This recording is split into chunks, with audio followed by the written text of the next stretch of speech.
Okay students, so welcome you back in this lecture.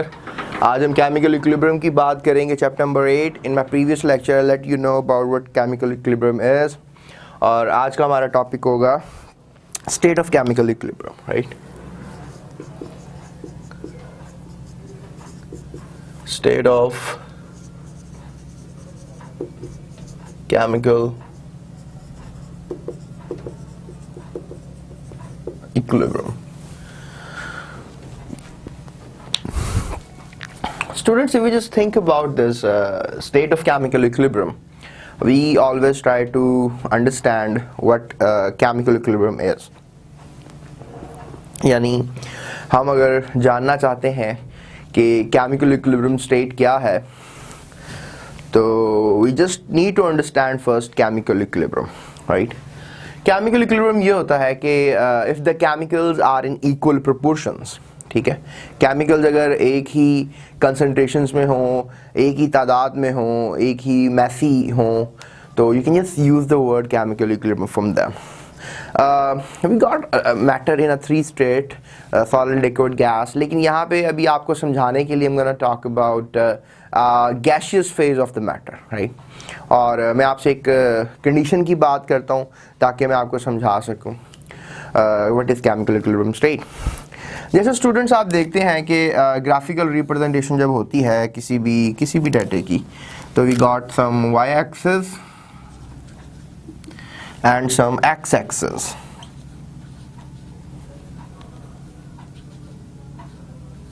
Right. And यहाँ पे आपने जो है अब क्या लेना है उसके पहले मैं थोड़ा सा ब्रीफ कर दूं. अब हमारे पास रिएक्टेंट्स हैं ए और बी, यानी वी हैव टू गैसेस जो आपस में रिएक्ट कर रहे हैं और कुछ टाइम के बाद इक्विलिब्रियम स्टेट अटेन कर रहे हैं और प्रोड्यूस कर रहे हैं सी, या you can just say it as C और D, right? C and D produce कर रहे हैं, ठीक है. So what I am talking to explain you is this कि ए और बी आपस में रिएक्ट कर रहे हैं और सी और डी बना रहे हैं, ठीक है. अब ये ए और बी जो है स्टूडेंट्स, ये है ग्रेटर अमाउंट में, they are present in a higher amount, they are present in a higher amount. और C और D जो है students, they are present in a lesser amount.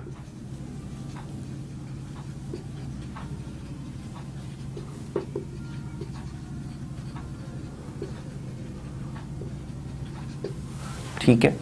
Lesser amount you can say that, या no amount कह लें आप फिलहाल, क्योंकि जब देखें जब रिएक्शन शुरू होता है, ठीक है, तो रिएक्शन के आगाज़ में ए और बी जो है वो बहुत यू कैन से दैट बहुत ज़्यादा होते हैं, यानी दे आर 100%, राइट. लेकिन डेफिनेटली जब रिएक्टेंट्स ने रिएक्ट ही नहीं किया, प्रोडक्ट बनी ही नहीं है अभी, तो प्रोडक्ट तो ज़ीरो होगी, ठीक है. तो रिएक्शन के आगाज़ में there are a lot of reactants are 100%, लेकिन you can just say that कि जो प्रोडक्ट्स हैं जैसे सी और D, what I am talking around here, वो है 0%, they don't have any quantity. तो what I can say that, अगर आप इधर फॉर एग्जांपल वाई एक्सिस और एक्स एक्सिस पे ले लेते हैं कंसंट्रेशन, राइट. वाई एक्सिस पे आप कंसंट्रेशन ले लें, कंसंट्रेशन, और एक्स एक्सिस पे स्टूडेंट्स आप ले सकते हैं टाइम. तो यानी जब टाइम 0 है, 10 seconds, 20, 30, 40, 50, 60, I don't know, minutes भी ले लें आप इसको. कंसंट्रेशन मैक्सिमम है रिएक्टेंट्स की. Let's say that the A and B are at a higher peak, right. A and B जो है that is they are on a higher peak. लेकिन with the passage of time आपको खुद पता होना चाहिए इनकी कंसंट्रेशन डाउन होती है, ठीक है.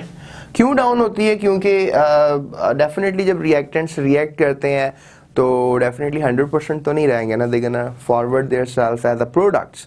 तो right, so you can just say that with the passage of time the concentration decreases, right, like this, ठीक है. And you know that if we just talk about C and D, they are at the bottom, they are 0% at the moment. लेकिन जैसे कुछ time गुजरेगा, look at that, time गुजर रहा है, तो they will be something like concentration उनकी increase होती चली जाएगी, ठीक है।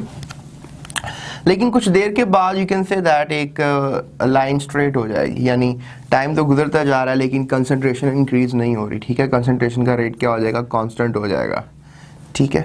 और इस तरह यहाँ से जो प्रोडक्ट्स हैं, रिएक्टेंट्स हैं, इनका भी रेट क्या हो जाएगा, कांस्टेंट हो जाएगा।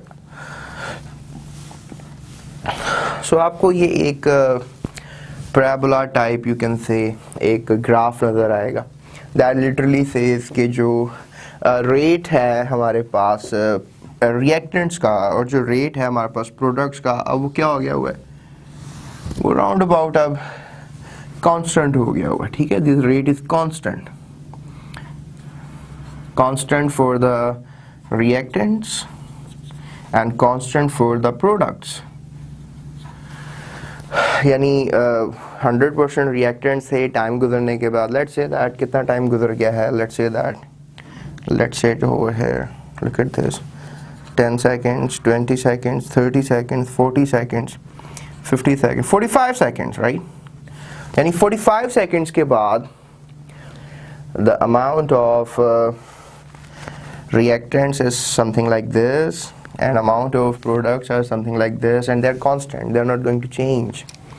इसका मतलब ये है कि A और B ने आपस में जो रिएक्टेंट करके प्रोडक्ट बनाना था वो बन चुकी है, और जो प्रोडक्ट भी रिएक्ट कर रही है, remember one thing right, product भी रिएक्ट कर सकती है और प्रोडक्ट ने रिएक्ट करके क्या बनाना है, रिएक्टेंट्स बनाने हैं। तो वो भी अब क्या हो गया हुआ है कि इनका रेट फिक्स हो गया हुआ है, यानी the rate of forward reaction is equal to the rate of reverse reaction, so the concentration is constant, right.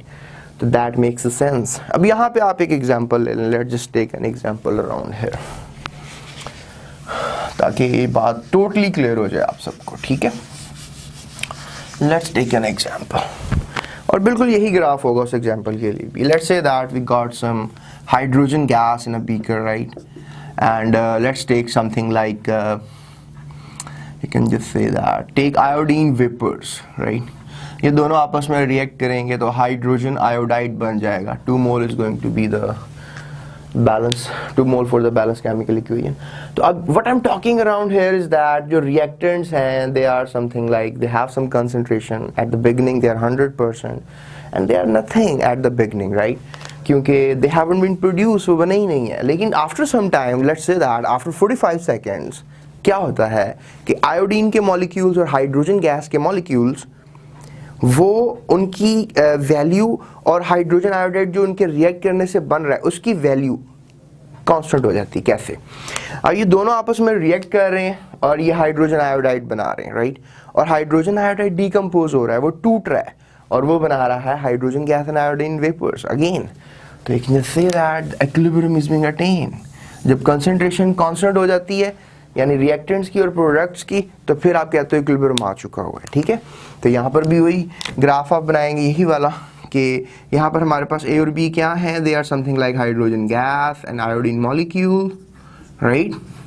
और यहाँ पे हमारे पास सी और डी क्या है, वी डोंट हैव सी और D at here, we have look at that A B goes to come backs into C, that's it. तो हम सी की सिर्फ बात करेंगे यहाँ पे, ठीक है। So C means hydrogen iodide. So what I am talking around here, ये वैल्यू कांस्टेंट हो चुकी हुई है। और what I am talking around here, ये वैल्यू भी क्या हो चुकी हुई है, कांस्टेंट। यानी कंसंट्रेशन अब इसकी स्ट्रेट लाइन आ जाएगी तो कांस्टेंट है। लेकिन देखें टाइम गुजरने के साथ साथ कंसंट्रेशन डाउन हो रही है। देखें ये कंसंट्रेशन हो जाती है आफ्टर सम 15 सेकेंड्स, ये कंसंट्रेशन हो जाती है after some 20 seconds, look at that. ये कंसंट्रेशन हो जाती है, डाउन हो रही है ना, ये देखें after some 25 seconds.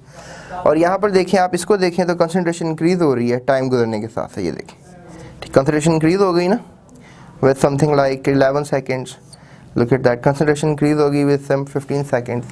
What I'm talking कि reactants जो हैं they comes down, right? Products they increase, but a time comes they both become equal, right? And that is known as state of chemical equilibrium. इसको आप state of chemical equilibrium कहोगे, ठीक है?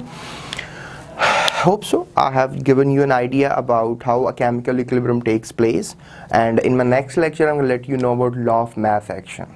Guilbert and Wake, they were two scientists जिन्होंने इस law को explain किया था. So I'm going to explain you that. Right, so stay tuned with me. ये क्वेश्चंस समझने के लिहाज से इंपॉर्टेंट है, ठीक है। और 2 नंबर का सवाल आपको बोर्ड में आ सकता है ये कि डिफाइन केमिकल इक्विलिब्रियम स्टेट, तो डिफाइन कर दीजिएगा, साथ थोड़ा सा ग्राफिकल रिप्रेजेंटेशन दे दीजिएगा, इसमें पॉजिटिव इम्पैक्ट पड़ेगा एग्जामिनर पे, and he will award you 2 marks at least for this. So thank you so much, and stay tuned with me with the next video. Thank you so much for this time.